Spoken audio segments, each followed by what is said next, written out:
So, our panel this evening, some of them new to us, some of them old friends. To my left, Senator Neil Richmond, who is the chair of the Irish Senate's Brexit Committee, so he'll have all the latest gen on Brexit.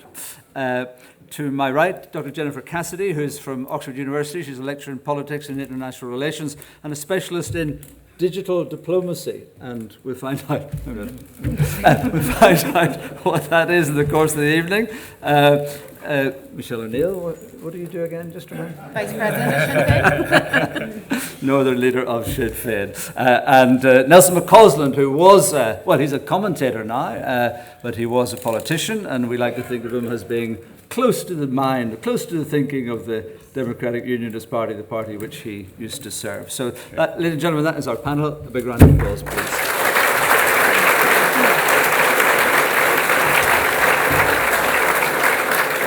So, who wants to go first? Hand out. That's straight away there. Good man. Amy and Joe are our mic bearers. Thank you very much. My name is Robert Perry. I come from the community. I'm not a member of a political party, although I may have views. This is a question to the panel. Help me understand why a backstop, a deal that allows Northern Ireland the advantageous situation of having a foot in the European market and in the UK market, why that's deemed to be problematic when the consent principle in terms of the referendum to subsequent elections, local and European, when the farming lobby, the business community, the voluntary sector, the trade unions, the religious organisation, Uncle Tom Calby and all, why that body of opinion is in favour of a deal, or rather a backstop, that allows Northern Ireland to have its foot in both markets, something that Scotland would die for. Why is that a problem?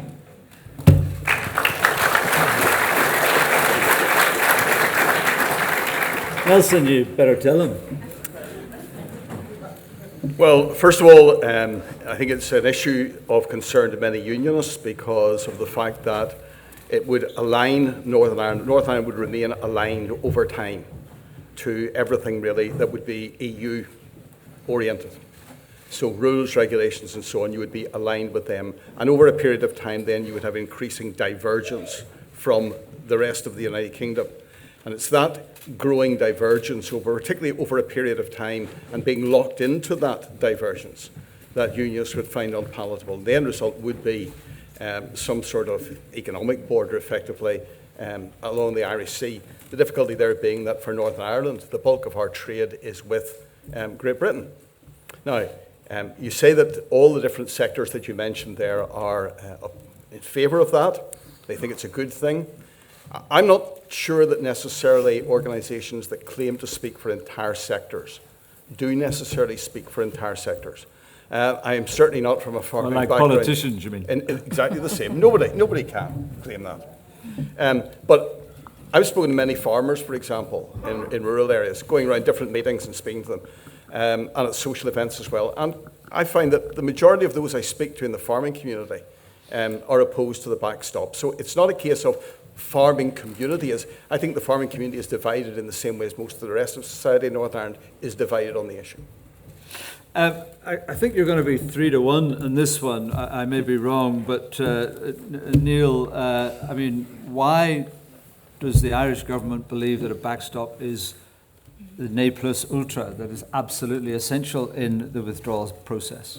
Well, I think when we talk about the backstop, to remember, it's not a final destination. It's very much not a preferred destination. No one ever wants to see the backstop kick into force. And I say this coming from Dublin. It would give Northern Ireland a ridiculous advantage over Ireland.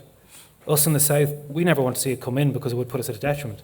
But what the backstop allows is that insurance policy to ensure that there's no hardening on the border in this island is in place so we can negotiate the future trade, customs and regulatory deal between the EU and the UK as a whole that makes sure that the Good Friday Agreement, the rights of citizens, the financial settlement does not become a bargaining tool in that negotiation.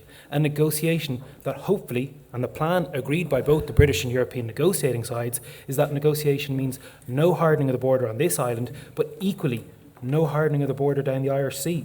That is as much in our interest as it is on this island. And it's very, very key. To be honest, it'll probably never come into place. And even it will be in such a temporary position that the incremental shift that Nelson cites as a fear would never come apart. But if you say we can't have a hard border, the British government says there can't be a hard border, and the EU says there can't be a hard border, why are we afraid of a hard border? Who's going to build it? Well, see, this is the big problem. No, at the moment, because Ireland and the UK, the two guarantors of the Good Friday Agreement, are both in the European Union, we have absolute control over the border on this island. However, if the UK were to crash out of the EU or leave in a scenario where the three key withdrawal issues aren't resolved, Ireland loses control, as we will have responsibilities to the European single market. But equally, the British government will have responsibilities to the WTO and any other actors they may do future deals with. It's about losing control. At the moment, we have control. We have the tool, the vehicle to negotiate a future relationship with that insurance policy to maintain that control. Giving up control poses a serious threat to two governments that are committed as co-guarantors of a very important agreement. Yeah, but is it, Michelle, a form of blackmail? I mean, if you don't have faith that an agreement can be negotiated, you have to have, one side has to have this insurance policy, the other side doesn't have an insurance policy. So is it a lack of faith in the EU's ability to negotiate? I think it's very much about in the whole debacle that is Brexit. Now, we didn't vote for Brexit, and it's not just, I mean, it is a 3-1, I would imagine, in this panel in terms of people's stance on it, but it's the majority of political parties, it's the trade union movement, it's the health sector, it's everybody. There's nothing good at all to come from Brexit. But what we've seen over the course of the last 2.5 years in Britain has been chaos. That whole Westminster system is in meltdown. Irish interests have never been prioritised. So as that happens, what we need to have is insurance. What we need to have is a guarantee, and that guarantee has been achieved in the backstop. That's why it's vital that we fight and hold on to it. And I think if you're reflecting on the last 2.5 years, there's one thing you can say for sure. The EU have remained firm with the Irish government. They've remained very firm in terms of the need to protect the Good Friday Agreement in all of its parts. Because, as I've said constantly, and I put this directly to Boris Johnson when we met him last week or the week before, that we're not like Scotland, we're not like Wales. We actually have a peace settlement that needs to be nurtured and looked after. And the British government are attempting to throw our peace process into the bin for their own selfish interest, and we're not going to tolerate that. So we have to fight firm and fight very hard to protect the backstop in its current form. It's by far a perfect solution. It's actually far from it, but it's the least worst option in all the mess that we're currently trying to work our way through. Jennifer, this is a question that's been asked a few times. In fact, just today I watched Neil answer it, or maybe not answer it, on BBC's Hard Talk programme. Just explain for us the logic of this. We want a backstop, or some people want a backstop, to prevent a hard border in Ireland and to prevent potential damage to the peace process. So we insist on a backstop, which the British government has rejected on numerous occasions, which is leading to a crash out, a no-deal Brexit, which is more likely to result in that very border that the backstop is designed to avoid. What's the logic in that position? So, as Michelle rightly pointed out, there are no winners in a no-deal Brexit. There are absolutely no winners. The EU loses, Ireland loses, and the UK loses. So your question, of course, is framed rightly. Why on earth would we keep this stance on the backstop?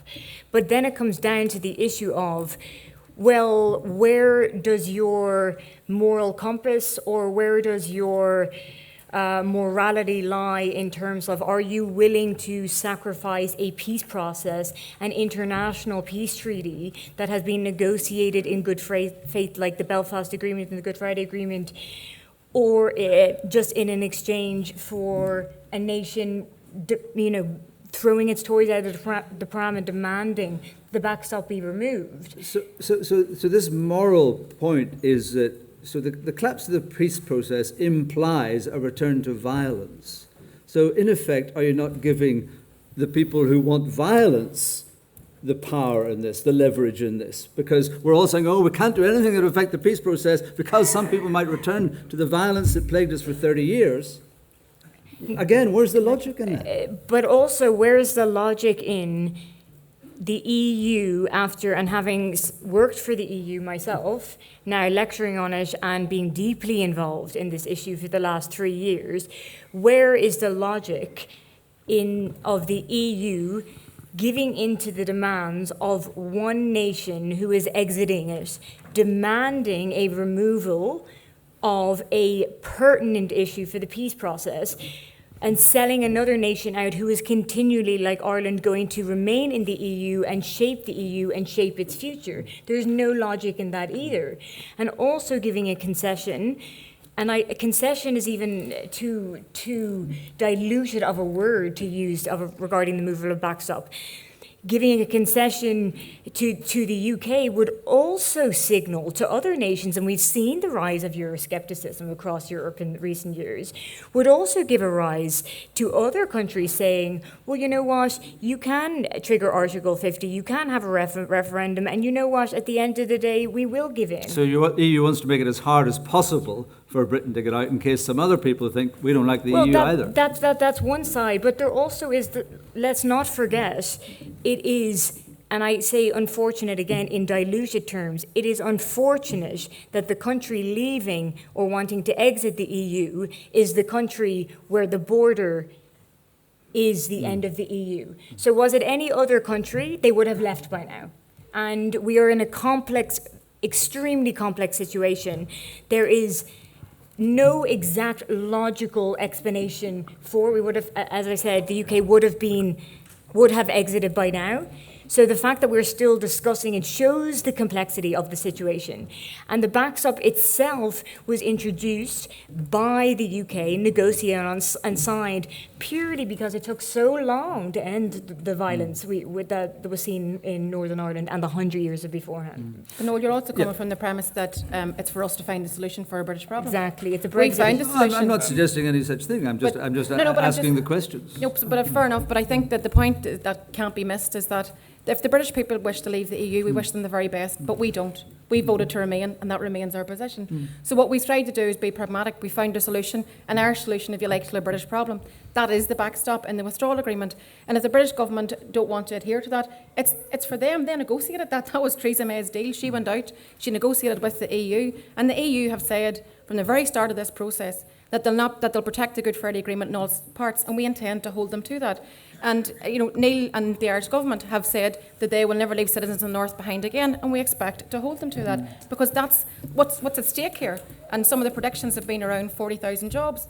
We can't let that go there. I mean, that's just catastrophic. How can we, as a small part of this island, withstand being outside the customs union, the single market, 40,000 jobs lost, our rights being denied, our peace being wrecked because of what the British people want to do? And as I said, if they wish to leave, then good luck to them. Can I just make this point to Nelson? Nelson said on a programme about maybe going back 2.5 years ago, he doesn't care about the damage that Brexit causes. He said very clearly, I think it was in the Nolan TV programme, where you said that it's the union at all costs. And that's the principal point which political unionism is taken to this debate.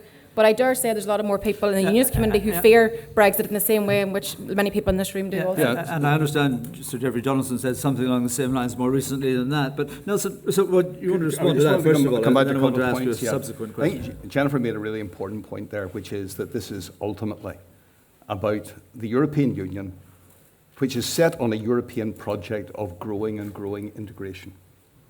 A European Union which is determined to make it as difficult as possible to leave, because they know that if it is made too easy... No, Nelson, I'm going to have to go across that. I'll let you come in. Come back. Could I come back on that? Yeah. And I think, having watched recently a number of occasions, Guy Verhofstadt commenting about his long-term plans, about building a United States of Europe and growing integration. The way to deal with this problem is just immediately to have more integration. And when these British people who are a problem are gone, we'll have more and more faster integration. That's the direction that's travelling. Now, I've always been opposed to the European project. Back in 1975, when there was a referendum, I opposed it then. I still do today. The irony in all this, of course, is that in 1975, Sinn Féin also opposed the European project.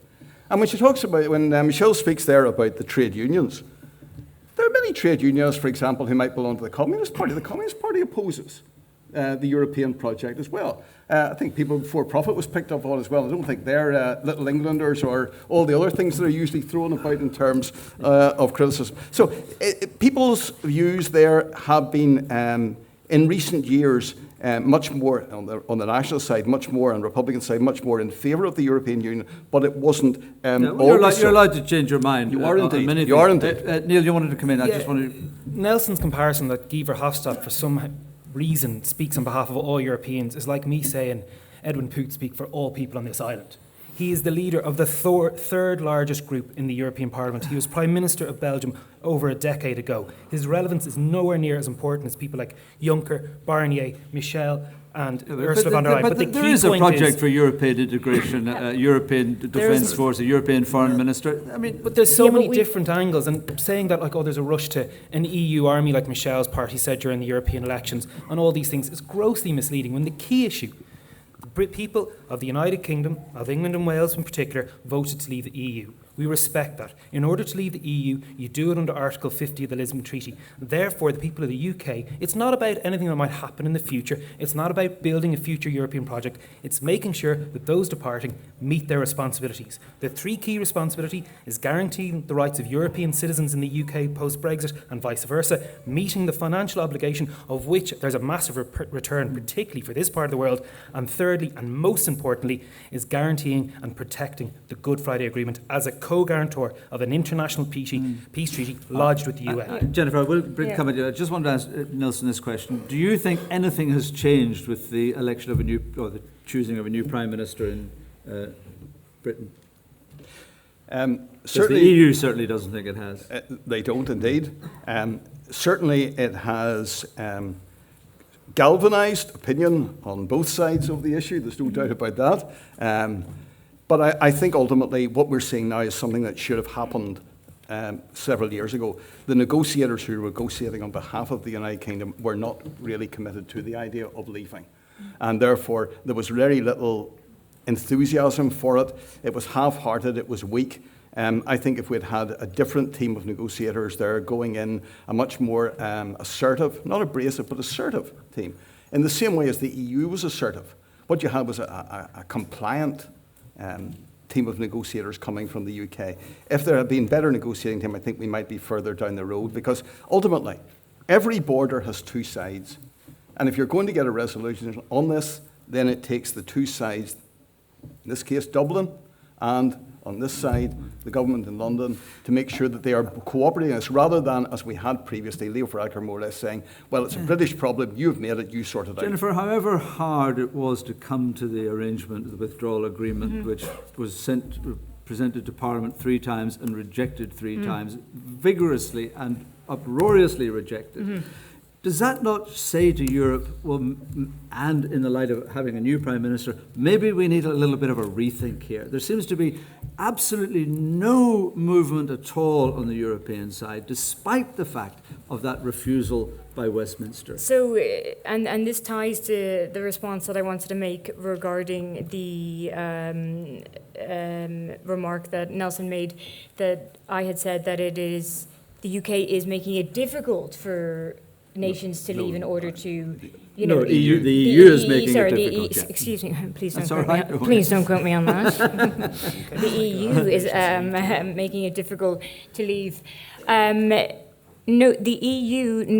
There's nothing difficult regarding this. The EU negotiated and spent its time, resources, and diplomatic efforts, which could have been used elsewhere for their mandate across the world, to negotiate a 590-page withdrawal agreement, which was given to the House of Commons and rejected. So because of the withdrawal, because of the backstop. That's a liberal interpretation, though. The SNP didn't reject it because of the backstop. They wanted a backstop for Scotland. The Labour Party didn't reject it for the backstop. If I'll just finish that point saying, the deal was signed, negotiated, and the backstop being introduced by the UK, and it was the House of Commons, it was Westminster who rejected it. So it is not the EU making it difficult to leave.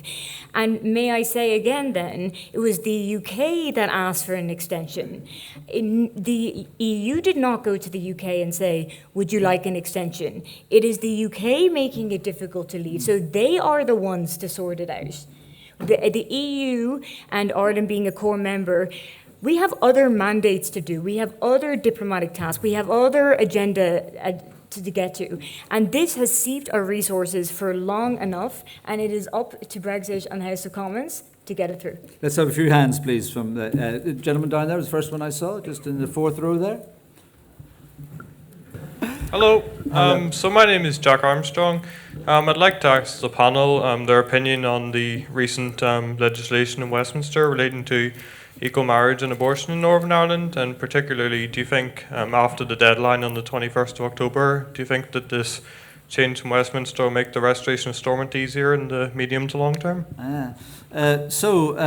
Praise from Sinn Féin for this, which is effectively direct rule, Michelle, yeah? Absolutely not. And Yeah. you know our position on direct rule. Fine. You see, firstly, let me say this. These things should be delivered here in the Assembly by local parties elected by local people. That's my first point to make on that. These are rights that are denied, that are denied to us here that are available elsewhere. So if you want to get married, if you're in love, and you're in a same-sex relationship, you should be allowed to get married, and far be it from any.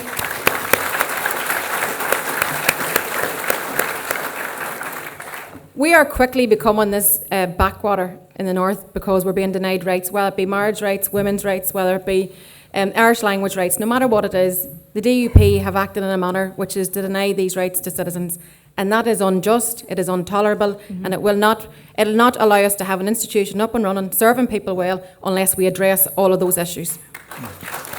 But it's been introduced So by a direct rule, effectively. but I want to make the point that this is where it should be done. In the event that the Assembly isn't able to deliver these rights-based issues, the British government with jurisdiction here, whether you like it or not, and I don't, the British government with jurisdiction You like here... some of it, obviously. No, I don't.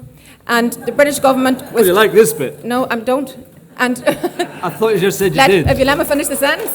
Okay. The British government have jurisdiction here in terms of delivering equality and equivalence of rights. So in that context, if they're being denied here politically, then they must deliver it. So that's within the Good Friday Agreement. That's why I could live with that. However, I think that's far from ideal. People here deserve government. They deserve good government. They deserve one that has integrity. They deserve one that is just. They deserve one that delivers marriage and everything else that needs to be delivered. And the only way we're going to get back there is actually to resolve these issues. So in the absence of institutions, then Thank God for the Brits. Absolutely not, never. And you're trying to take me down this certain road tonight. No, I'm just, you're praising the introduction of these changes. I'm saying that it's within the Good Friday Agreement to deliver on the rights-based issues if the DUP and government choose to continue to block them. But it's not right. 21 years ago when the Good Friday Agreement was signed, there was such positivity and hope about the future. And I would say, if I was characterising the last 10 years before the institutions collapsed, I would say the DUP were there as in they turned up, they were in the building, they were part of the institution of government, but they never embraced the principle of genuine power sharing and actually partnership working, equality, mutual respect, inclusivity. That's the society that I want. That's what I'm determined to try and bring about. I need a partner and partners in government in which to do it. We're in the talks process to try and resolve the issues. We haven't got there. The DUP still have not embraced the issues of rights, but I'm determined, absolutely, 100% determined, to deliver on all these rights-based issues, and that's just what people deserve in this day and age. Nelson? Well, those...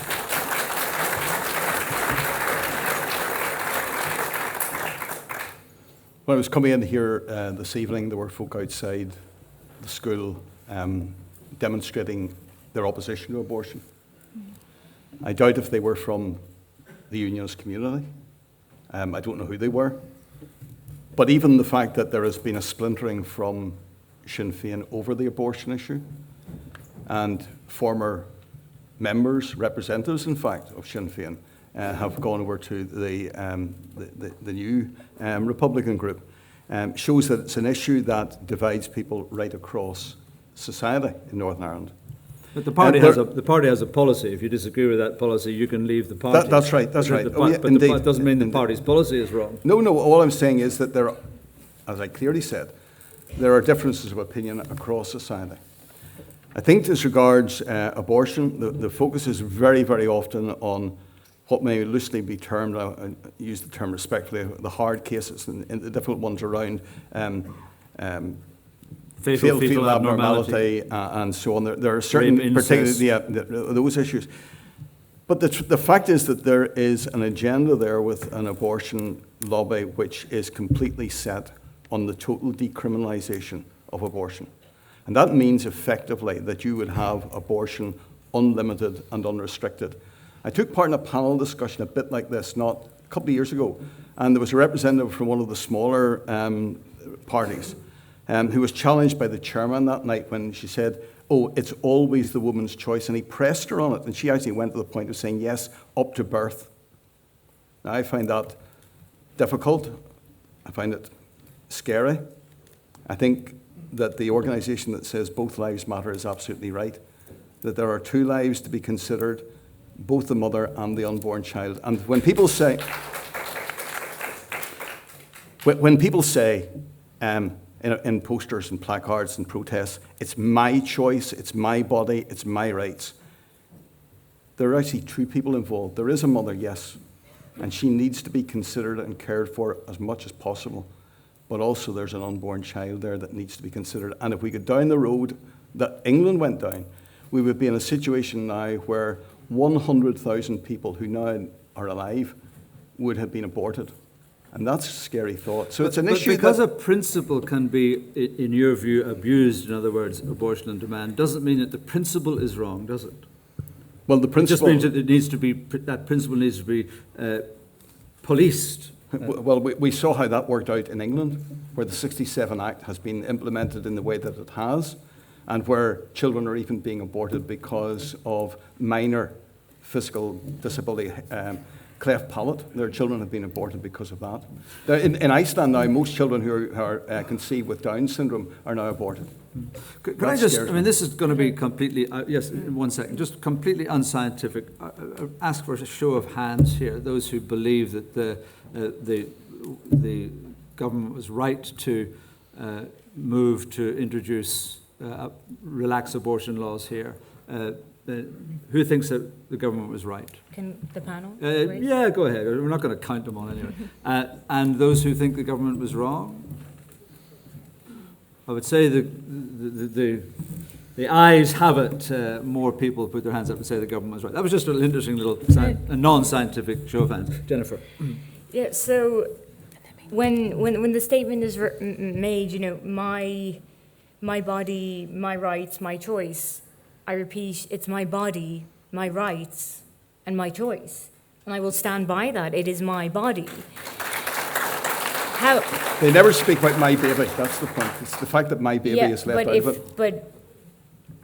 And it is my body within me. So, and also it's somebody else's body within you, surely. Exactly. But I don't want to get all JFK on in the room.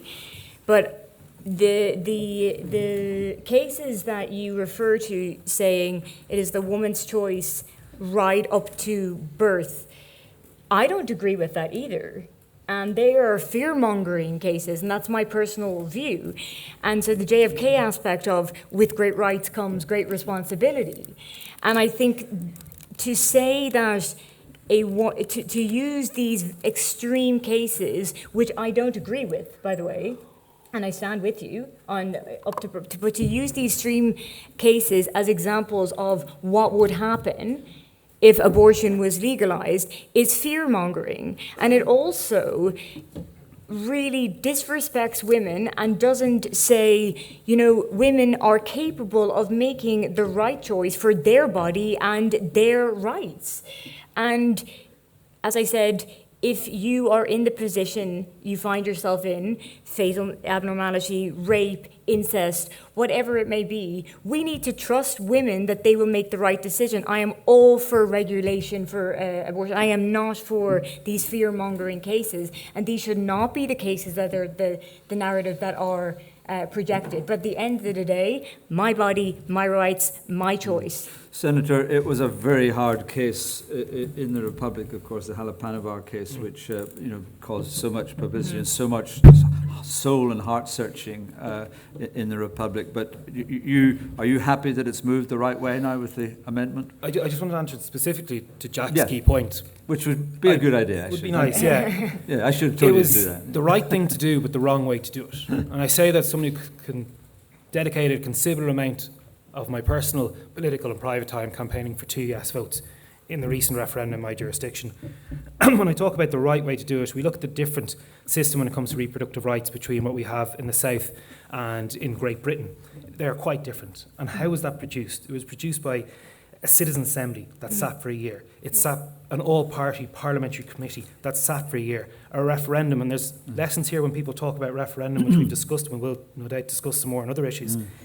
When people went to the ballot box a couple of years ago, they knew exactly what they were voting for. The status quo, or legislation, which is backed by a lot of members, not all, which allowed for termination up to 12 weeks. And despite what Nelson says, and this is quite personal for me because throughout this whole period of the referendum, my wife was expecting our first child and I was spending a lot of time on Holles Street.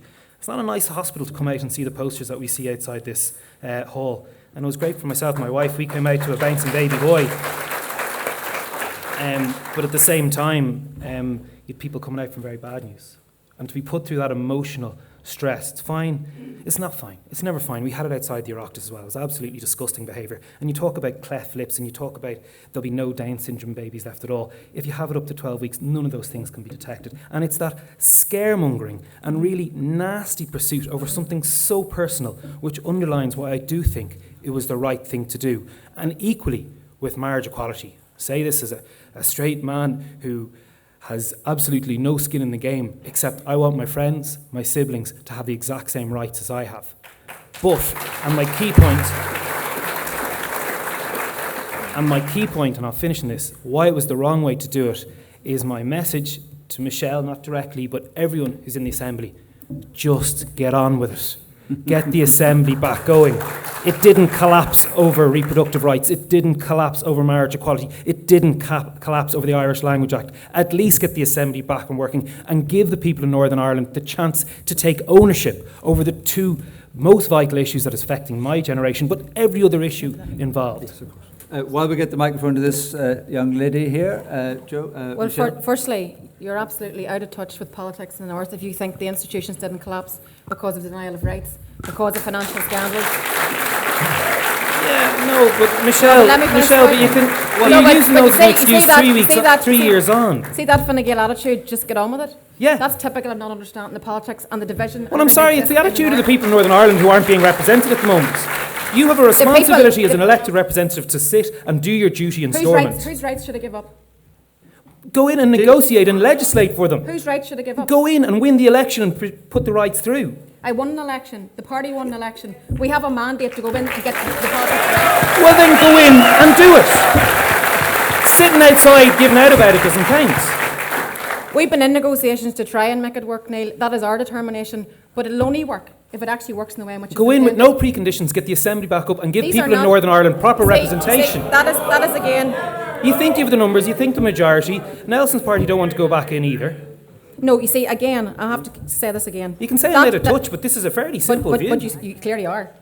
You clearly are. See, the reality is, I believe the people here deserve and want good government. But it has to be good government and it has to be just. You can't have a government that actually only serves one portion of the population. You have to have a government that actually looks after everybody. What portion is the government in the North serving out? So where was that lady? Let's bring a few people My in name's here. Mary Lee. Yeah, I'm not actually with any organisation, but I like to class myself as a Christian. I'm very alarmed to say it slightly, standing in a Catholic college and even debating abortion for starters. More like to address this to Michelle. I'm Michelle having and trouble hearing you. here. Can you just hold the mic right in front of your mouth? You talk about women's rights, children's rights, male rights. What about the right of the unborn? You're in bed with the BPAS, you're in bed with Amnesty International. 2017, Anna Ferretti said on TV, recorded, anybody can get it on YouTube, she is all right with abortion as a backup for contraception. She's all right for it being used as gender selection.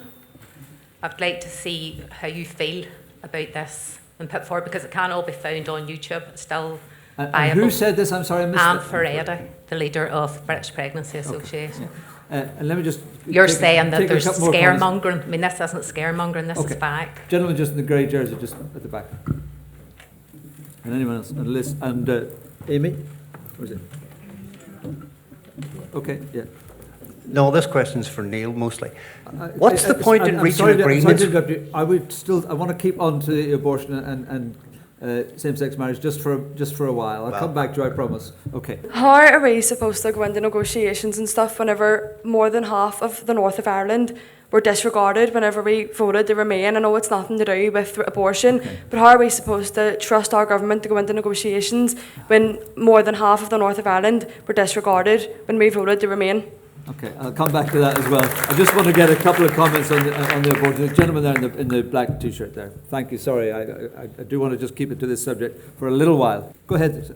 Neil tells Sinn Féin to get back in with no preconditions. When it comes to the withdrawal agreement, Neil makes it very clear that a previously agreed agreement cannot be compromised upon further. I'm going to stop you. So why does that not apply? Why does that not apply on abortion? to Stormont? Why does it not apply to rights at Stormont? Yeah. Why should previously agreed compromises be compromised upon further with regard to Stormont when that can't happen as with regard to the withdrawal agreement? Why the contradiction, Neil? Why the contradiction? I'm going to stop you there because that's not what I want to talk about. This gentleman here. Yeah. That's the whole point. I'm trying to get some comments on our current subject and then we'll move on, if you don't mind. Indulge me. Yeah. This is about same-sex marriage. Is that okay? Or? Yes, please. Yeah. Oh, wonderful. Thank you. Civil partnerships have been around for nearly 15 years, and less than 1% of the gay community are in a civil partnership. Why would we bring in marriage when they don't seem to be that interested, judging by these statistics? Okay, that's a good point. And a gentleman here, Amy, you're getting all the work for the moment, but we're going to move on. Don't worry, we will move on. But just want a few more comments on this because I think I've actually got 2 points now. So the first point was just I wanted to ask the lady over here about the views that you have on abortion. Do you not think that as a woman you should have the rights and the choices on your own body than someone else making those choices for you? And the second point was to the guy over here. The reason why gay people don't want civil partnership is that we don't get the same rights as what we get with marriage. So if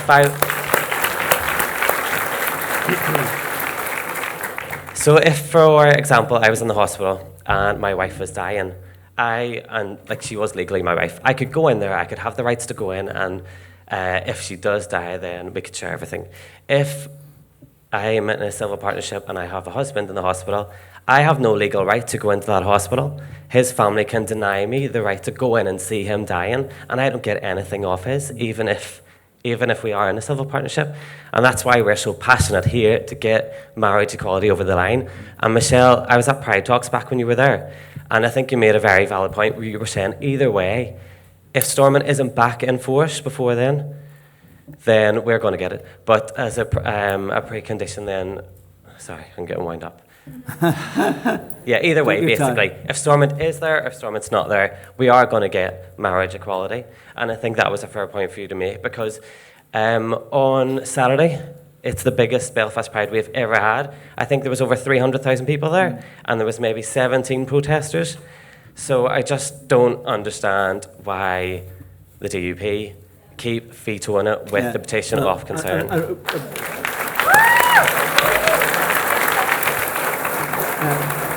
Now, I must stress again, Nelson does not represent the DUP, but he is close to their thinking. We've dealt with abortion. Let's just deal with this same-sex marriage issue for a minute or two, then we'll move on. Well, I can remember two things come to mind, particularly about the civil partnership point. The first being that at the time when civil partnerships were introduced, there was almost an assurance given that there was no demand for marriage. Going back to the point where they were introduced, which is a number of years ago, that the demand was for civil partnership and that would be it. The reason I mention that is that so often with these things, there's a first step, but it's merely the prelude to a second step. And I ask folk to bear that in mind when you come to the issue of abortion, because what may be brought in initially can often become the stepping stone to something else. Secondly, as regards civil partnerships, there was some work done, I can remember a few years ago, it must be about 4 or 5 years ago, in regard to comparing what were the legal rights under marriage and under civil partnership. And my recollection is, and I haven't looked at the details in that period of time, so don't ask me for the details, but there were only a couple of minor points in which there were differences. Overwhelming majority of rights that come with marriage were also available under civil partnership. And I don't think there was any real problem around having some sort of levelling up of the rights issue. Well, it's either, it's not a question of whether it's easy to say it or not. The question is whether it's true or not. Just in terms of the human right, why not let people do what they want to do with the because people they many love? people, and I subscribe to it myself, believe that the traditional definition of marriage is between a man and a woman is the correct definition.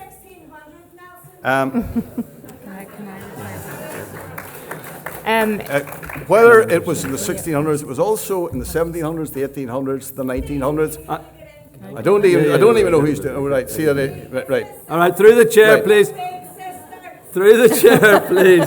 All right, very quickly, Nelson, because I do want to bring the other panel members in. Many people believe that it is, and I think also, truth of the matter is, there is a difference in opinion within. There's a division within the Protestant community on the issue. There's a division within the Catholic community as well. I think the balance on each side of that division within the two communities is different, and that there is a higher level of support for a number of these things within the Catholic community. Within the and in the Assembly, there's a majority in favour of it, but the DUP has stopped it happening. Everyone else wants to come in quickly? Yeah, please. Yeah, and so, sorry, I didn't get your name, Stephen, and your sister? Deirdre? Yeah. So, sorry, I did a massive, panel member shouldn't be doing this, but I got a bit. Yeah, I fully stand with you. We're not in the 1600s, 1700s, and even if we were, human rights are human rights. Love who you want, get the same privileges, you get the same rights. And this is not a political ball game to be played and saying, you know, oh, we step by step, one thing leads to another, you know, and you rightly pointed out and, you know, made the retort saying it's very easy for someone in power to say, you know, as a straight white person, well, it's not quite the time yet, but like, when is the time? And so it's yeah, I myself am getting heated as well because I fully stand with you. We like heated panel members, yeah, that's okay. But I fully stand with you, and it's just, you know, there's never a time for this, but human rights are human rights. Everyone should be allowed the same equality, liberty, and privileges as anyone else, regardless of their sexuality, religious orientation, or any other thing that distinguishes them. So I stand with you fully, and Michelle, quick. yeah. Can I just this again? Can I just? Yeah. I just want to briefly just to go back to the issue of women's reproductive rights, because it is a very emotive issue and people have very strong views about it, and I absolutely understand those views, and everybody's entitled to hold their own view. But when you are a legislator, you have to legislate for all people, and women here are being failed. And I want to say, Shin. When did you gloat over the North is next? So let me. No, you can't ask until I ask you. No, you can't. I'm sorry. Oh, I know, but everyone, lots of people have hand up. Through the chair, please. Go ahead, Michelle, just finish. So what I'm trying to say is that it is a sensitive issue, and I'm very mindful of that. I also think that even us as a party, we've all been on a journey. Society has been on a journey. And Neil talked about a Citizens' Assembly in the South, which was very good and very important in terms of bringing people with you and understanding actually the sensitivities and understanding, because it was real life examples that actually convinced people of the fact that people were dying, women were dying, because they were being denied actually appropriate modern healthcare. So for me, as a legislator, I don't choose who I can legislate for, or who I don't discriminate against people. You have to have modern appropriate healthcare. And for me, whenever it comes to what's happened in Westminster, there's two things that are going to happen. On the 22nd of October, women will be decriminalised. There's a mummy here from Belfast who's actually going to go to jail for helping her daughter. Is that fair society? I don't think so. But I just want to finish this point because it is a sensitive point. So what I'm trying to say is I understand where people are coming from, but this is a healthcare issue and we have to look after everybody. Can I say to Nelson on, sorry, before I said Nelson. You did say you were going to finish. Yes, but I wanted to finish this point. There's two things going to happen. The first thing is the decriminalisation of women, and that's right, that's so archaic and wrong and needs to stop immediately. The second thing is that there is a consultation around what comes in place. So what would the legislation look like? We will argue very strongly that the legislation should be as it is in the South. We should have harmonisation of services, and that's all within our own party policy, which does not go anywhere near where Nelson's talking about. Can I say this to Nelson? It's not compulsory to have a same-sex marriage. And whenever you have a fundamental religious belief, you don't bring it into as a legislator. You have to legislate for all. You cannot deny rights to all. Let's leave that with her. I'm going to come back to it. Sorry, no. I need to move it on. I need to move it on. I really need to move it on. Sorry, Neil. So we're going to come back to this young lady's question because it's an important question for so many young people, which is basically how can we trust politicians to do what they say they're going to do. I guess you could apply that in so many different ways, but you applied it specifically in terms of the Remain Leave division. Michelle, we know what the vote was here. The vote was to remain, but it was a national vote, and the national vote was to leave, and we haven't left. So those people who wanted to leave, who voted to leave, feel that they have been let down by a Remainer government which negotiated a bad deal, and now we have a government, we have a Prime Minister who's determined to leave. So he is actually doing what the people asked him to do. So people should trust Boris Johnson. No, never. The people here voted to remain. And I dare say if we had a vote again tomorrow in a second referendum, they'd vote in even bigger numbers. It doesn't matter. It does matter. It's a national referendum. It does matter. It matters for this reason. As I said earlier, we are not like Scotland and Wales. We're not a devolved settlement. We have a peace process. That comes paramount above anything else, and certainly comes paramount over a little Englander agenda. You're absolutely right about Theresa May went in there. She negotiated that deal. Nelson says she sent the wrong team. I tell you, she's in the wrong job. She was in the wrong job if she couldn't pick the right team of negotiators to go and negotiate on behalf of her country. Your negotiators have done well in the peace talks, haven't they? Yes, we have stood very firm for citizens' rights. We don't have a government. Stood very firm for citizens' rights. We don't have a government. I think but your point is valid, because you're saying then how does politics influence? We're doing the right thing. What we have seen, never before have you saw progressive parties standing together on issues such as Brexit, on marriage equality, on same-sex marriage, and all the other issues, Irish language even. The majority of political parties here support all of these things. So we just have to continue to build that progressive alliance. We have to continue to work with the Irish government, who said they'll never leave the people in the north behind again, and we need to hold them to account on that. Yeah. We have to continue. Okay. I've got to stop you there. You've had about the last 5 or 10 minutes of talking. Let me bring in Senator Richmond. So, in terms of the trusting politicians, what reassurance can you offer this young lady? Yeah, this is the age-old question about political representation, and that's why we have fixed terms. If we don't say what we do, if we don't do what we say we'll do, vote us out. That's key. That's democracy. That's what we believe in. In relation to your point, Noel, that Boris Johnson is doing what the people voted for, people never voted for a no-deal Brexit. Boris Johnson explicitly said that the UK was never going to leave the single market. There wasn't one mention of the Good Friday Agreement in England during the referendum. There has been no mention of the major economic decline, of the rise in unemployment, and the fact is you can get blue passports anyway, and they'll all now be made in France. And ultimately, when I talk about alternatives and sticking by their guns, when we have the DUP saying this withdrawal agreement isn't good enough, we've issues with the backstop, there is no tangible alternative being presented. The Irish government and our European partners have always said the UK can of course leave the EU. Not happy about it, really wish you weren't. Unfortunately, I believe you're doing it on the back of a campaign of lies, but if you want to do it, you meet your responsibilities. Responsibilities to citizens, responsibilities to financial settlement, and the key responsibility as a co-guarantor of the Good Friday Agreement.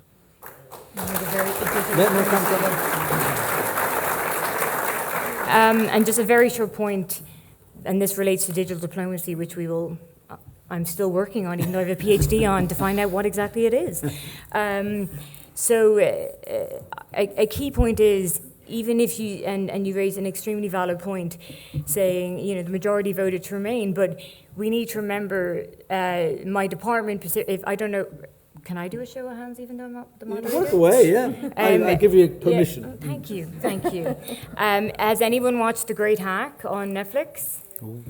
Yeah, so, I'm going to go with 2. So 4, 3, 4, yeah, 5. Okay, 5. Not as good as my show. No, definitely not. I'm going to say 100. No, but if you haven't, so it's my department was involved in it. So we were involved in uncovering the Cambridge Analytica. Yes.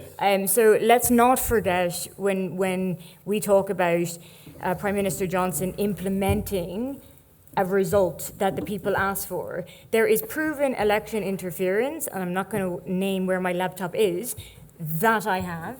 There was illegal campaign spending on both sides. I'm not saying remain or leave. This was not a democratic referendum. And also so the result itself is invalid. So you can't say that. I can't. If there's election interference, which is proven, which the data on both sides, people made their choice on the question on the papers. You can't say it's not valid. I simply can. I mean, she just did. Well, let me, I don't know this, but you were going on to say that if there is proven malpractice, there is proven. No, I'm asking you, if you're telling us if there is proven malpractice, because I don't know the answer to this question, you can say, I'm sorry, we'll have to run it again. Yes. I don't see... I mean, is that legal advice, or is that just what you think should happen? Oh, no, like, maybe I'm just... Yes, I don't think that there's any other answer, but yes, if there's... But I'm sorry, I'm pressureless. I just don't know that. Pressure Is it away. legal? Is it legal? Is it a legal requirement if there's electoral malpractice? In which case, every election in the world would have to be rerun. Well, no. So every election in the world has not had, and this is where the digital diplomacy, and I don't want to get all...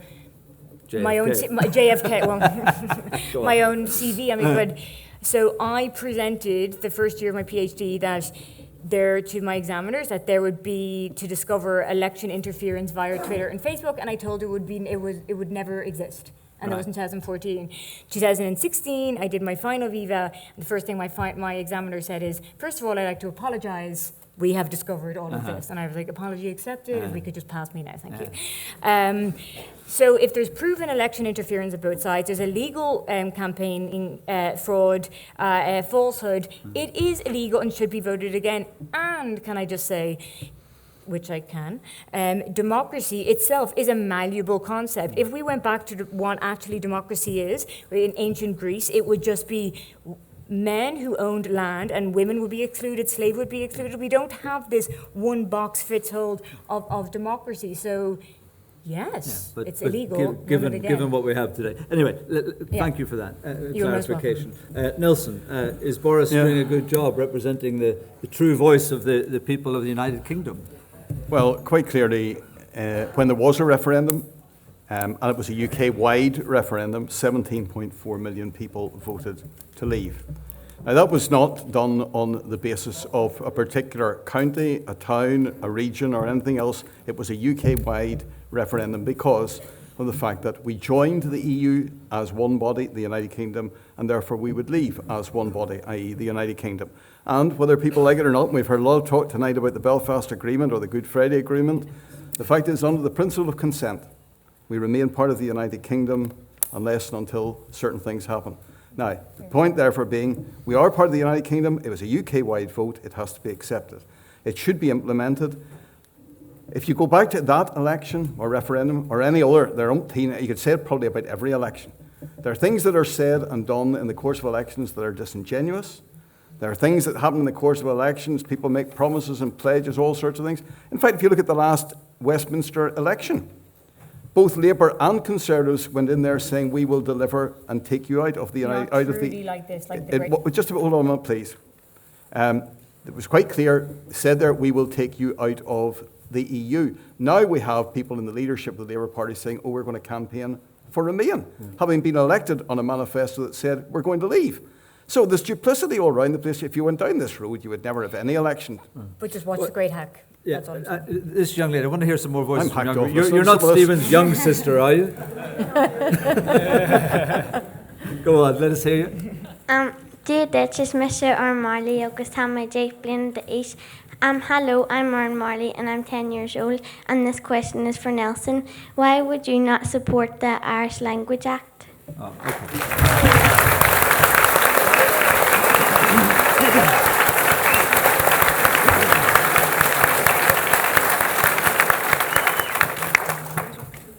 First of all, I believe that all minority languages in Northern Ireland and indeed elsewhere... Sorry. Oh, no, Deirdre, you've had your say.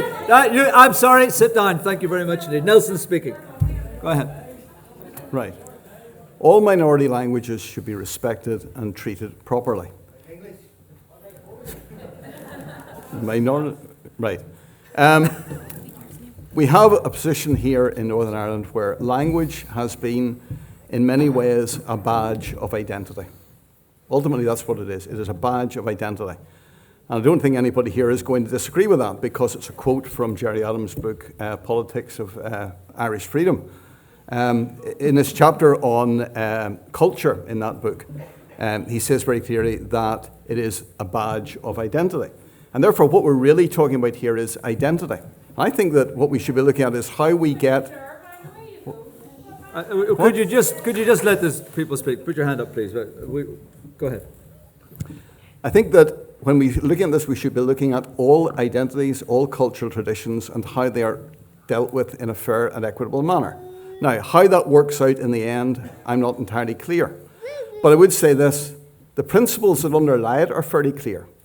And those principles were set down years ago by academics in the University of Ulster when they said, if you're going to deal with culture, language, identity issues in a divided society, the first thing is you deal with them in a holistic way. You don't deal with one section of it alone. You deal with all the different cultural and identity traditions. Secondly, you recognize that there is diversity, and one element in that diversity is the Irish language. And then thirdly, you look at how you deal with it in a fair and equitable way, but also trying to make sure that what you can do creates a shared and better future where you have some sort of social cohesion. Now, let's look at all of the cultural traditions and issues in that way, see how they can all be affirmed equitably and fairly. So you don't see Irish as having any special status in any way? It is a cultural identity issue. On this island or in this part of the island? It is a cultural identity issue in the same way as many others are. People will have identity issues that relate to them. I have some which relate to me. They should all be treated fairly. So that doesn't require an Irish language act. So you have no objection to the furtherance, the support of the Irish language? What I'm saying is that all of the traditions should be on a fair and equitable basis. That is not the case at the moment. Right. There has been Let's have a few hands. There's preferential treatment, I think, for Irish language over other traditions. Yes, you can. I'm just anxious to bring a few more people in. Gentleman in the second row here, Amy. And then this side's very quiet at the moment. And then that lady at the back there, Jo, just with the glasses on her head. Dave, I'm a Protestant who regretted not having the opportunity to learn Irish as a child, and I'm trying to play catch up now as an adult, which is hard.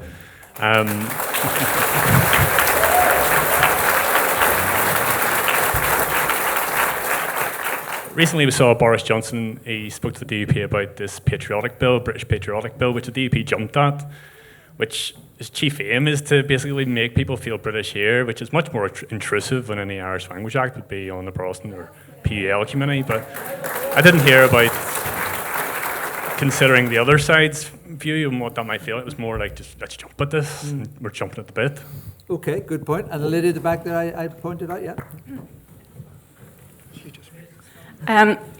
Michelle recently said there that we should hold the Irish government to account, and I was just wondering what the panel thought about Leo Varadkar's statement yesterday about the border poll.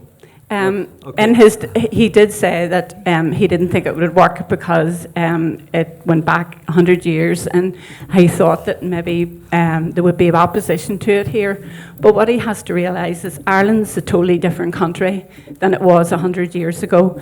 People are more progressive, and people are in dire need of some solution. Brexit is going to be a disaster for us as a country, for the whole of Ireland as a country.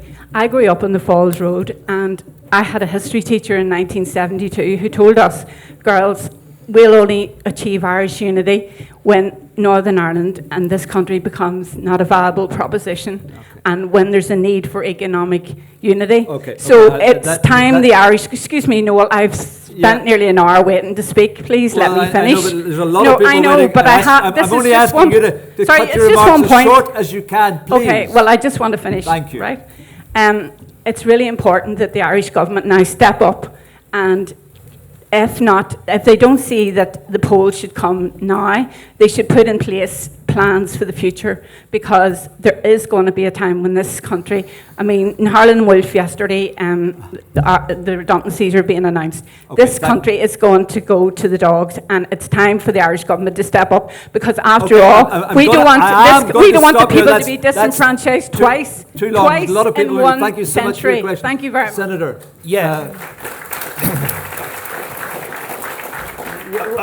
Someone pointed out to me, I missed it last night, but someone pointed out that the Taoiseach sort of stumbled over what his comments. So, would you remind me, Michelle, because we were discussing this earlier? He said it's not for it's for a few years' time or next year. He seemed to stumble over his... He wasn't definitive, and Neil will make the case that now is not the time and there's too much uncertainty. Well, let him make the case. I just wanted to clear up that point. So go ahead. Yeah. I'm going to try and answer all those questions in one go, and they are distinctly related. My late grandmother was an evangelical Presbyterian married to an Orangeman who wore a fáinne. I am a Southern Protestant. All four of my grandparents grew up, were born and raised south of what is known as the border. All four of them consider themselves British. And this is the huge complexity. If we look at the history of the South and the fact that my parents both passed away now, we're the only ones in their family that stayed south of the border. I have no first cousins south of the border. They all went to England. A lot of them came up here. A lot of them felt their Britishness was under threat. I say that as a member of Fine Gael Party. I say that as someone who equally speaks better French than I do Irish, but I'm doing the language classes in the Oireachtas and trying my best. I also play cricket. There's this, yeah, I know, I play very badly. It's great to see an Irishman leading the English team to a Cricket World Cup. But this is the big issue. Michelle, 2.5 years, or Easter, was it 2 years ago, said that we needed to have a border poll within 4 years. So we're now getting close to that stage. So having a border poll within 2 years. We are in the most fractious, tense negotiations and constantly talking about the border poll and talking about it. I just think you have to be very careful of what you wish for, how you do it, and when you do it. Because regardless, if it's 50.1%, you're going to have 700, 800,000 people on this island who still see themselves Yeah, but British don't you first. need to be preparing for it, whether it's 1 year or indeed 25 years away? To be honest, Noel, I think what we need to do now is solve the clear and present danger of Brexit. Let's get through that. And then ultimately, if we all believe in the Good Friday Agreement, we all believe in the principle of consent, it's for the British Secretary of State for Northern Ireland to declare that there's been an electoral shift that requires a border poll. And if we rush it, if we get it wrong, and we've seen what happens when you rush referendums and you don't give clear answers, you will get the wrong answer. Emotionally, of course, I want a united Ireland. But there's big questions that if we do it without answering those questions, without appeasing very legitimate concerns, you look at the first 50 years of the Irish Free State. We talk about home rule, Rome rule. It probably might have been a bit more in line with someone else's comments tonight, and the fact that Archbishop McQuaid essentially wrote the first constitution. W.B. Yeats, originally there was 30% of seats in the first Senate reserved for Protestants, got up and said this is an attack on the minority population. And we saw a massive decline of Protestants in the South who saw themselves equally as British and Irish, and they left. We have to do it right. And if we rush it, and if we throw it into this discussion, I have huge fears that my dream of a united Ireland will never come to pass, or if it comes to pass, it won't be in a good, positive manner. Michelle, 2 years ago, Mary McDonald said it wasn't the right time for a border poll. What changed? Nothing changed. I think what Mary Lou was apart saying... from her opinion. No, she didn't. What we said very clearly was this. Partition has failed. This is before Brexit. Partition has failed, continues to fail. And as we reach that anniversary, I think more and more people are of an understanding of that and engaging in a conversation around that. And I think we should use the anniversary of partition actually to have that conversation in a very mature way. What's changed is a lot of things, because the last 2.5 years have fundamentally changed everything. Our membership of the EU is what underpins the Good Friday Agreement. We're now being pulled out of it against our will. And the Irish government repeatedly, and Leo Varadkar did it last night, and Neil's doing it again tonight, let's not do unto people what was done to people in terms of Brexit in Britain. We don't want to do that. We would never do that. But you see, if you keep putting your head in the sand and saying, well, let's not have the conversation, now's not the time, then you're never going to create the arguments, the debate, the inclusive debate that's necessary. How is having that conversation going to help us get to a resolution to the immediate problem? How does that help the discussion? How does that appease unionist concerns over the backstop? How does it get through the solution of Brexit? How is this helping at the moment? In about 75 days' time, somewhere in that, we're going to be pulled out of the EU against our wishes. And I think that fundamentally changes everything. Now, I am absolutely wedded to the principle of consent. I want a society where Nelson feels comfortable. I want a society where we all live side by side. I want a society where Irish identity and British identity live side by side. We have to be in the space of being generous about creating that. And the only way we're going to convince people is actually whenever the Irish government starts to sit down, put pen to paper, bring people in, engage people, talk and plan for the future. But what's happening now is that union, maybe Nelson will voice this, that unionists see Sinn Féin using Brexit as a vehicle for pushing for a border poll and so they seem to be exploiting it as an opportunity. So No, where does that lead to the... Because everything I just said there is very inclusive, and I mean it. We genuinely mean it. It's goes right to the heart of what we're trying to build. I think... They just don't believe you. No, but I'll just keep trying to go into rooms and all and talk to people and convince them that what I'm trying to do is something that's better for all of us. I mean, Gregory Campbell last night said there was no appreciation of his Britishness in the Ireland you're talking about. Well, here's my clear commitment to Gregory Campbell and anyone else with a British identity. We have to have a society where Irish identity and British identity live side by side, is protected, cherished and looked after. But can I just, and again, I mean, to say the recent elections in the South, where there was an exit poll taken after the European and Council elections, 77% of the people in the South said they would vote in a unity referendum. Yeah, but so that shows you the change in dynamic. And more You're people... talking about digital diplomacy. Those exit polls have been rubbish. And more people... Well, okay, let me give you other examples then. More and more people, not just from a nationalist Republican perspective, have now entered into the conversation. We have people like James Nesbitt, we have Eileen Paisley, we have Peter Robinson, we have people from a whole different background to me who are now entering in the conversation. Now's the time to plan for better. Let me bring in Nelson there. Right. What Leo Varadkar said was right, first of all, insofar as he said it would be extremely divisive. Doesn't have to be. He said that it would be extremely divisive, and if we look at what happened in the case of the referendum in Scotland, how toxic that became in Scottish society, extremely unpleasant. If we look at what happened in the wake of the referendum over the EU, we see again how divisive and toxic, in fact, these sort of referenda can be. Now, second thing he said was it would, or it could be defeated. I would go further and say it would be defeated. I have no indication at all that there is any possibility of a referendum for Irish unity being won by separatists who want to take Northern Ireland out of the UK. Secondly... Separatists? I've not heard them called that before. Well... Go ahead. It's a term that's been around for quite a long time, as you well know. Just I was interested there in the point that was made by Michelle there about, she says she wants to have an inclusive society, and I mean it, she said. Now, the point there that I would say in response to that is, and I think probably it may well have been in the mind of Gregory Campbell last night, unionists who watched the news and saw Martina Anderson on Sunday in Strabane, where you actually even had a member of a family of one of the hunger strikers accusing her of dancing on their graves. When you have that sort of performance, that says to me very clearly there is no change in the thinking within Sinn Féin at all. And quite frankly, although she says she means it, I have to say I don't believe it.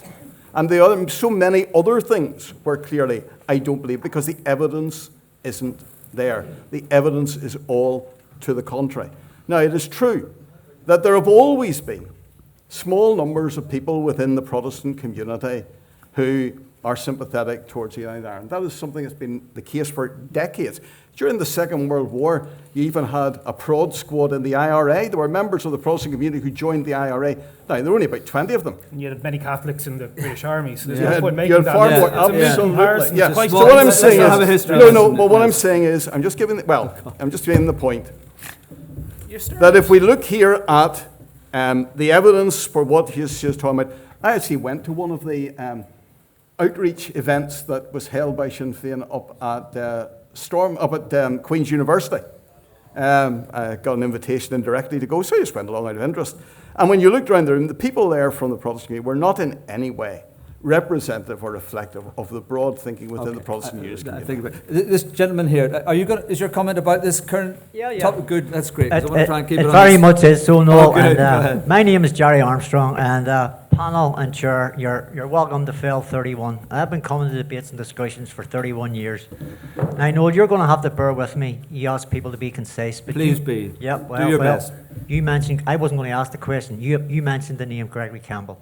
Now, I was at the leaders' debate last night. Bear with me. I predicate my question. I have a question for the panel. Bear with me. At the leaders' debate... Not said a word. Yeah, well... Get on with it. Yeah. At the leaders' debate, there was no Q&A. Now, as I say, a Q&A, the audience makes it. We have to listen to the panel and then respond, you know. And that's why I'm responding now. If I had been allowed to speak at the debate last night, and I'm glad you're here, Nelson, but I was going to ask the question to a politician, Gregory Campbell.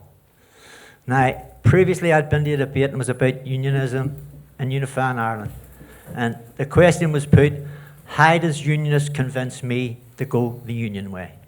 And how does nationalist convince you to go the all-Ireland way? Now, I was going to ask that to Gregory. I'm glad you're here tonight, because last night I would have got a politician's answer. All right. So you want to ask Nelson? Hold on. No. Yeah, I have to put my question in context. So now I will not get a politician's answer. And for all the panel, this say, convince me to go all Ireland or convince me to go union. All right. I don't think I have any problems this side. So my question is to you, convince me to go down the union road. Nelson, your big chance. 300 potential DUP voters sitting here. I somehow or other, I'm not overly optimistic about giving too many converts tonight on this point. However, I should say this. There's been a lot of talk tonight about a conversation directed towards how you would convince people of a united Ireland. The gentleman refers to that. I think unionism needs to have the conversation as well about how you convince people within the nationalist community, within the Catholic community, that a united kingdom is a much better option for social, for economic, for financial, all sorts of reasons, a whole series of reasons why it is much better option going forward. Now, they will make the opinion going one way, I will set out the case going the different direction, but we need the two conversations. The sort of one-way conversation that's been talked about up to now, where come and join us with our conversation about how we can convince you that it would be great to have a united Ireland. Unionists need to be starting that other conversation. The gentleman's right in that regard. You need the two conversations. All right. Jennifer. Well, I'm not a politician, so I can hopefully speak with that voice. And just reflecting simply on the question asked and responses given, saying convince me to one camp or convince me to the other. But I refer to Michelle's point about, whether you believe it to be truthful or not, and I do believe it to be truthful. You need a conversation of inclusiveness. It's not if you start having a conversation, and also I fully recognise that I am. My grandparents live in Louth. My parents grew up in Louth, and my grandfather was great grandfather was the last tailor to dress Padraig Pearse before the Rising, and the tailor shop was bombed. So we have, but I fully recognise that I do not speak in any capacity for the people of Northern Ireland, nor would I ever. But from a academic capacity, I would side with Michelle saying it's an inclusive. It's not come with me to this side, come with me to that side. It's a conversation that says if a united Ireland is to happen, whenever it is to happen, it is one that respects both the British and the Irish nationalities on which the Good Friday Agreement was built. Sorry, Jennifer, to distract you there. I'm trying to get a hand up. Okay, right, just a comment there from, is that a young lady? I can't see.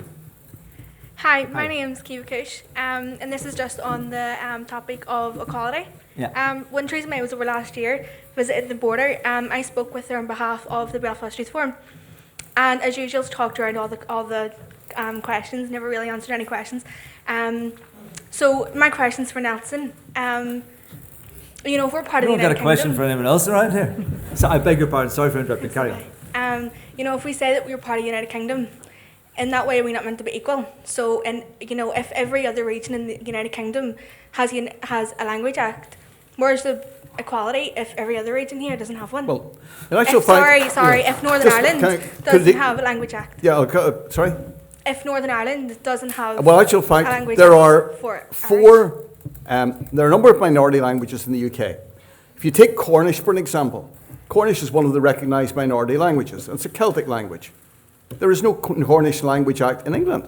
So in England, you have a minority language with no act. The only two parts of the UK are Scotland and Wales. Here in Northern Ireland, we're in line with England. Scotland and Wales are in line with each other. There you are. It's not a uniformity. There's often said every part of the UK has a minority language act. That's not the case. Cornish is spoken. No, it very Cornish much is spoken.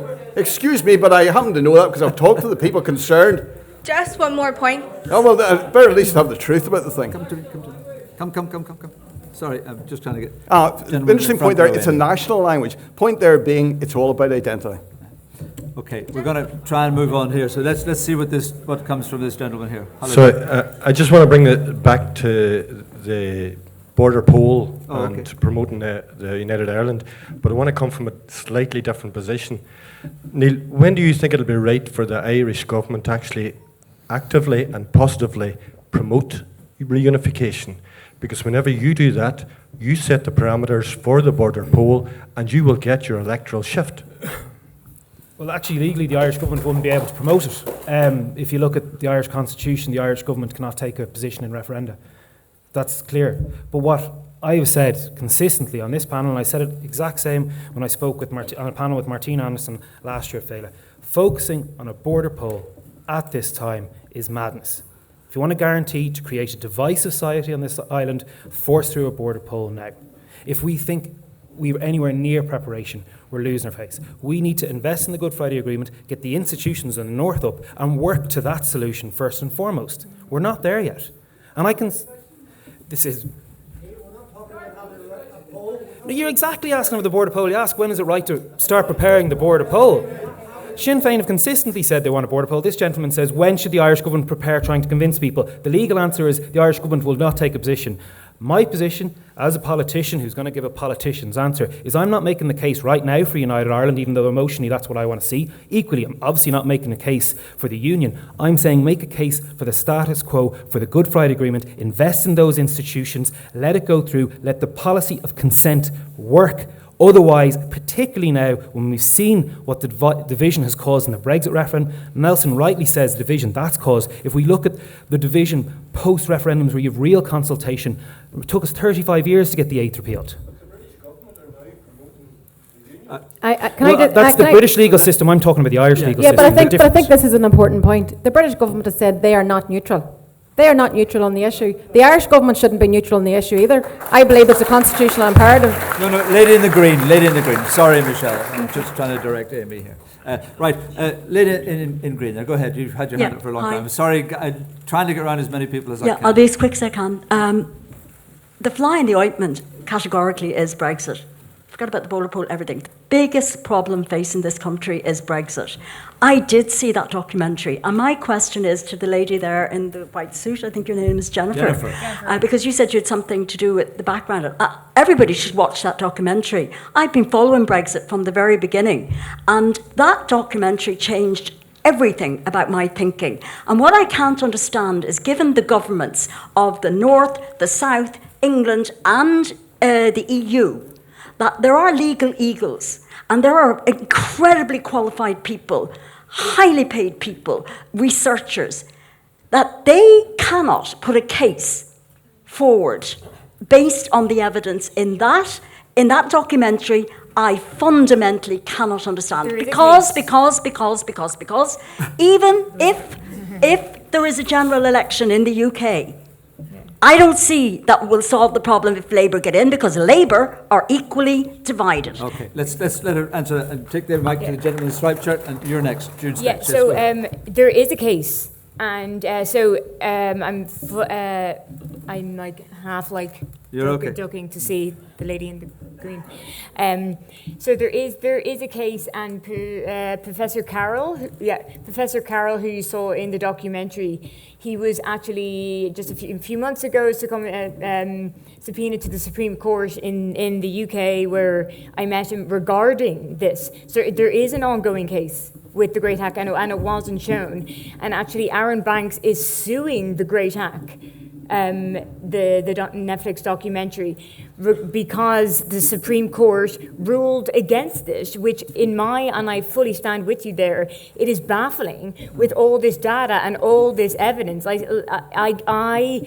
still can't fathom it. I wish I could give you an answer to say why it was not squashed, and I fully stand with you regarding the Labour point. Okay. But I'm glad you for the documentary. Everyone watched. Jude, go ahead. I'm Jude Collins, and in Nelson McCausland's words, I'm the most sectarian journalist he's ever come across. Give us a round of applause for that. See, you all agree.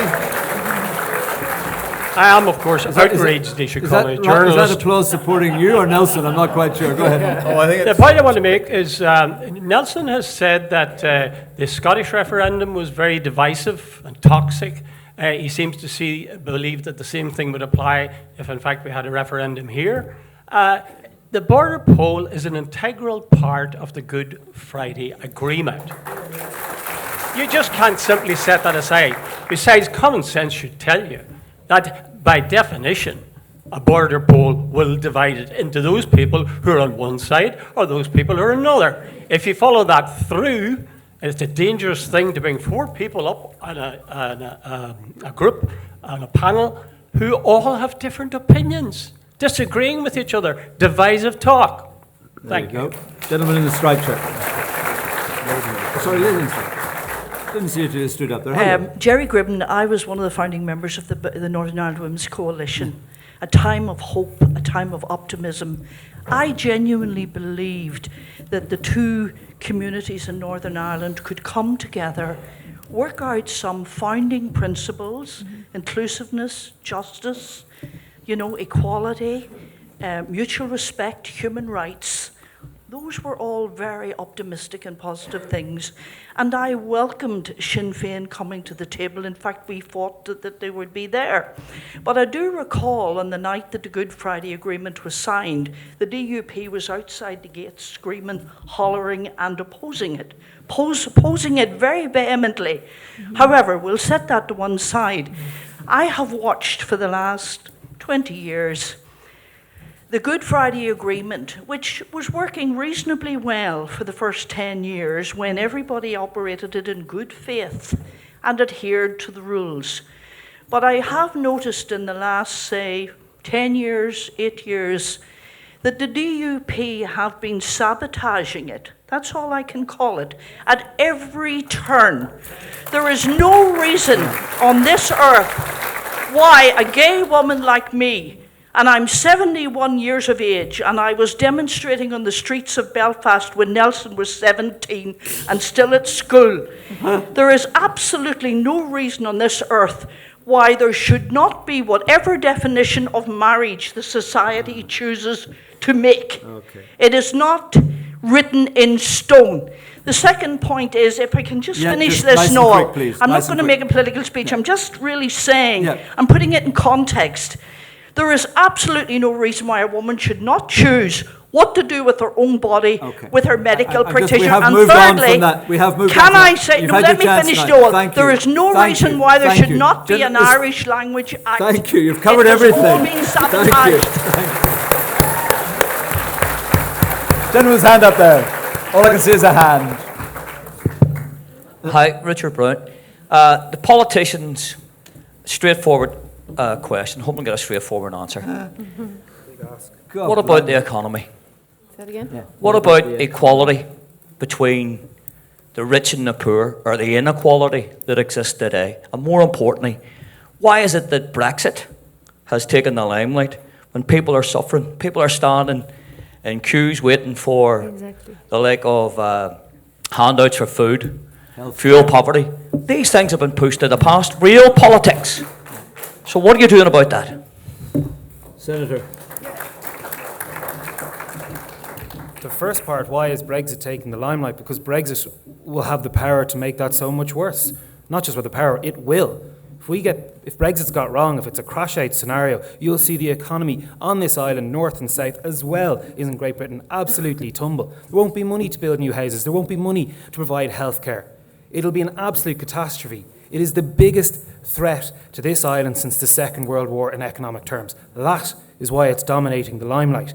In terms of, if you want me to go through everything that's been done for the last 8 years in Dublin by the Fine Gael-led government, I'll happily do it. Give us a couple of highlights. We've got unemployment down from 16.5% to 4.4%.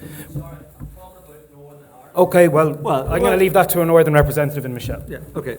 Michelle, you're the politician. Neil's now turn. And I think you couldn't wax lyrical about your achievements in government because there's more homelessness now in Dublin than there ever has been in many years. But I think the point's well made. I think the points, but there's more people sleeping on the streets. But I think that the point's well made because there is such a fixation with Brexit, but it is catastrophic. It is going to be so catastrophic, and it's going to compound the problems which you have already identified.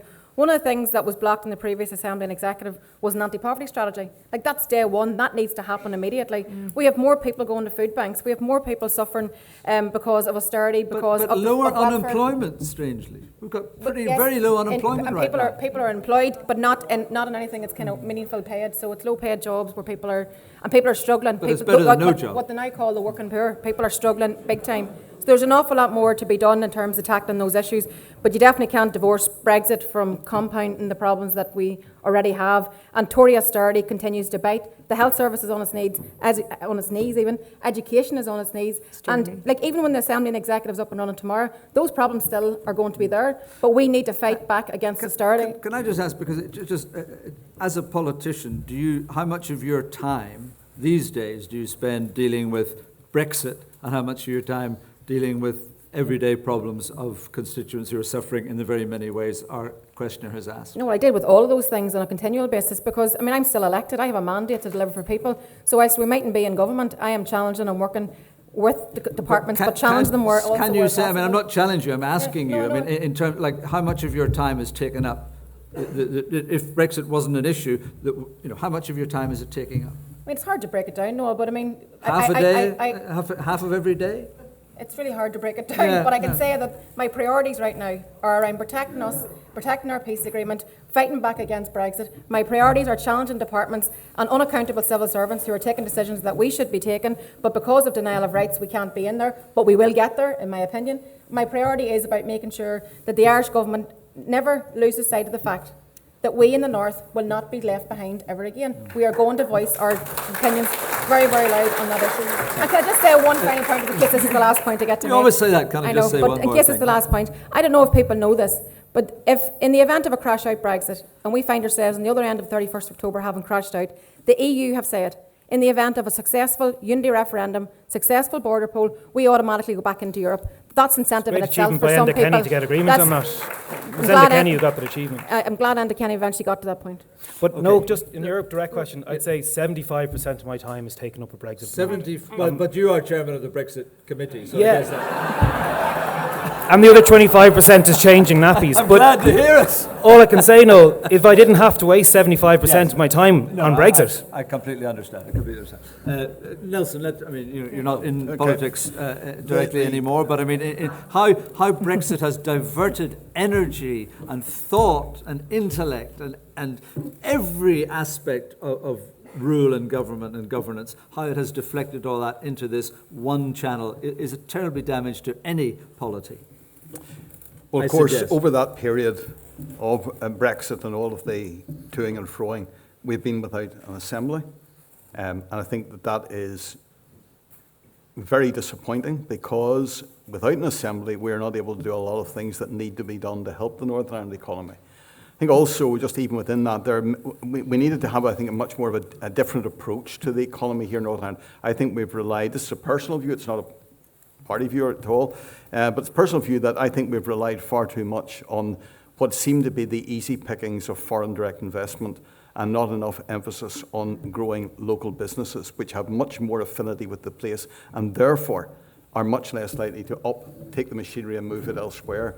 I think the more that we can develop our own initiatives here in terms of the economy and job creation, the better, but you can only do that really when you have an assembly back and running. Some of the things that were actually in that document that was released the other day by Policy Exchange, which was endorsed by Boris Johnson and by Arlene Foster, were actually, it's called modernising the UK, and a lot of it is actually about the economy and infrastructure, about how you improve access to broadband. I like free to air cricket, to be honest. I was quite happy to see the free air to cricket as well. That was key. Free air cricket. In the document it says cricket should be free to air. Great idea. And I think that actually, I'm going to get the economy going. I'm sure that will appeal to a cricket fan like yourself. I'm not a cricket fan, so it wouldn't have as much interest for me. But there are lots of really important things in there. Sporting events are a way of trying to create social cohesion. That's what sport often can do. But the important things for the economy are hugely important in there as well. Jennifer. Yeah, and just a quick point on that. You know, having worked for Ireland's mission to the UN in New York and the Department of Foreign Affairs when Ireland had the presidency of the EU, and also the European Diplomatic Service in the Khmer Rouge tribunals, there was no, at that moment in time, there was absolutely... I'm so sorry, I'm trying to get No, this... please, I was no, like... if you put your hand up, keep your hand up, because Amy and Joe don't know where you are if your hand goes down again. Thank you, Amy. So having, you know, worked in that diplomatic position, there's of course no even speak of Brexit. But, you know, the gentleman's question over there is so on point, and it is one of my biggest issues with Brexit. Brexit is a British issue. The border is a British border. The referendum was a British referendum, and it has seeped the resources of Ireland, Northern Ireland. It has seeped the resources of the EU. For nearly 3 years, we have given a 590-page withdrawal agreement, which was rejected. We are sick of it, and there's other issues. It's an EU border. It's not a British border. It's an EU border. You said that yourself in your first answer. Yes, it's an EU border that was established by the British. So But today, but 70 years later, that's for the very reason that it's an EU border that we have. That we established by the British, but now it is the edge of Europe. Yeah. So that is the reason why we have given, contributed, and engaged respectfully for 3 years with the UK in this issue, given them a 590-page withdrawal agreement when we should have been focusing on domestic issues such as the economy, the housing crisis, and the countless issues, social and political issues that are playing in the country. And quite frankly, I'm not even a politician, and I'm a citizen, and I'm absolutely sick of it, the draining of resources. Thank you. Lydia. Sorry. Oh, are we on? Go ahead. I'd like to direct my comment to you, Noel. Yay! I can take it, go on. You made a comment to Michelle there that unemployment is down. Yeah. Unemployment is not down. Unemployment is people getting into jobs, getting 20-hour contracts, or getting zero contracts. No young person can get a mortgage now because they cannot get full-time employment. I understand that, but by the current estimation of employment rates, employment is at a low point. I take your point entirely, but I just made that point. A gentleman in the back has been patient, Jacob. It's going to meet me halfway now. Yes, meet you halfway. Thanks very much. Colin Reid, social worker by background and Protestant, and I want to ask a question from a Protestant perspective, if I may, if I can get my phone to work. But the narrow sectarian debate that we've seen at Stormont and Brexit have had a very chilling impact on moderate Protestant opinion. In my family groups and networks, I'm not saying this is representative, we've seen a very big change in the issue of identity. Most of us have got Irish passports. We're having discussions that I've never seen before. We look sometimes at the Irish Republic and think it's actually very progressive. And I wonder, is this game changer a moderate block of growing people, which probably resulted in Naomi Long's election, a sea change in politics in Northern Ireland?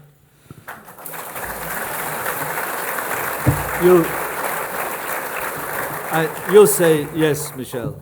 Of course I will, because I think it's true.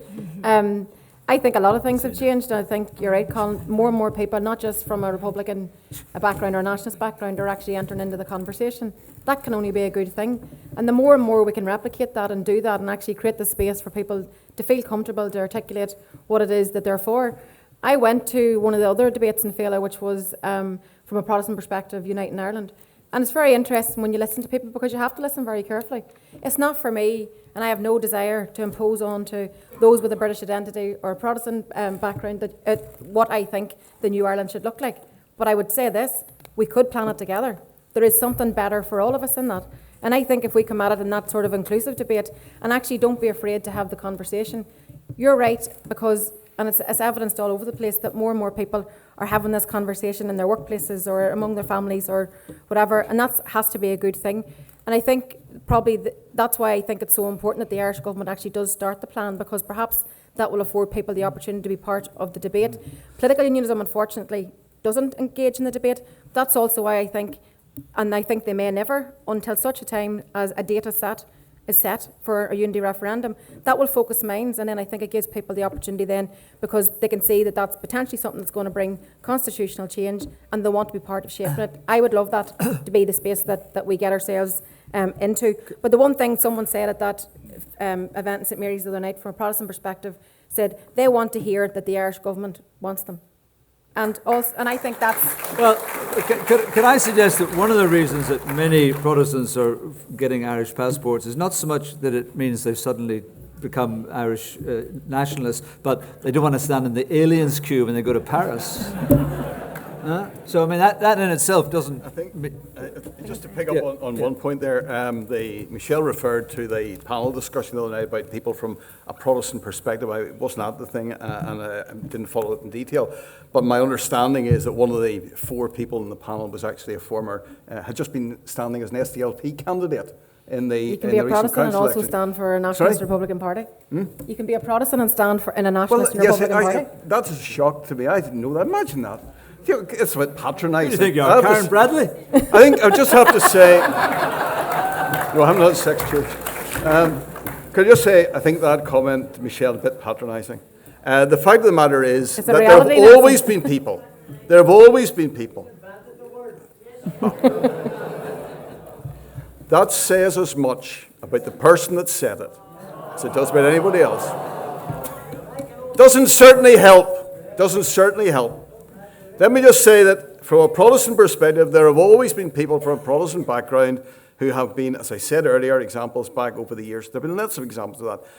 But if people think that that is reflective, if people think that that's reflective of the broad swathe of Protestant opinion in Northern Ireland, they are conning themselves. I think I would say that over the course of a week, I would speak to a lot of people across the Unionist Protestant community from different backgrounds. I would speak to people about a lot of issues, and I do not encounter any people of any significant number who have that particular viewpoint. It is not the case. Go ahead, Jennifer. Just on the note, on the note of digital diplomacy there, and I know we never did get onto that. Well, we did actually with the Great Hack, which I'm completely selling. No one saw. I'm getting no commission, by the way, for this Great Hack, by the way. But just on the note of digital diplomacy, and I know you're saying you speak face to face, but we really need to be wary, particularly in the age of social media. I don't know how many people are familiar with the term echo chambers, but it's regarding people that you just follow who you agree with. And so I could come out and say, well, of course there's opinion for United Ireland, but I'm just following people who I agree with, and the algorithm picks up that. So what I actively do to try and break this echo chamber is I actively follow people who I disagree with, and I only block people who, if you really have to be extremely racist or sexist towards me. So my advice to anyone to truly try and get the opinion, and you still won't get it because the echo chamber exists, but on social media, is to try and break the echo chamber by following people that you disagree with, and then you can start having the inclusive conversation, because social media creates an even deeper polarization that we've never seen before. And seen. That's it. Yeah. I mean, Nelson, I would agree there that very often social media can be a danger. Yeah. You've read Jerry Adams' books, so you're... Yes. I actually remember... I have to say, reassure you, though, I did borrow it from the library. I didn't actually buy it. Did you take it back? Did you take it No, I haven't got it taken by. I could just make the point, though. One of the best things, I think, for getting opinions is actually walk around Tesco on a Saturday morning. Yeah, face to face. Face to face, to talk to people, because people come up and they raise all sorts of issues. And that's the sort of thing that I would I did know you said face to face, so I didn't include you in that. But, do follow people that you disagree with. Don't get in fights. Don't waste your time getting in fights. For anybody in the audience old enough to remember the Aris magazine, I remember debating Nelson one time in the Assembly chamber, and he held up a copy of Aris from 1970 something. I started to quote it to me, so he definitely is well read. He's well in touch. Senator, a perspective from you on that one? I mean, on changing perceptions and loyalties and identities? Well, I don't think you necessarily need to change people's identities. I truly believe you can be Irish, British, both, or one or the other. Yeah. And that's something we have to hold. And the main point, and I made it, and obviously talk about echo chambers, it mightn't be necessarily the most popular, but we need to solve Brexit. get the Assembly back up working, make the Good Friday Agreement work, make Northern Ireland work before we rush into decision. You mightn't like to hear it, you might somehow feel we don't want you down south when we really do, and I come up here a lot of the time, half of my family, majority of my family's up here, some of them voted leave and I still want them. But that's the truth of the matter. You still Make it love work them. first. All right. Look, we'll have to end it there, I fear. I am sorry if I offended anyone, if I cut across anyone. I was very much trying to get as many people in as possible. I should say nothing I've said tonight represents the views of the BBC. I would like to thank our panellists for their eager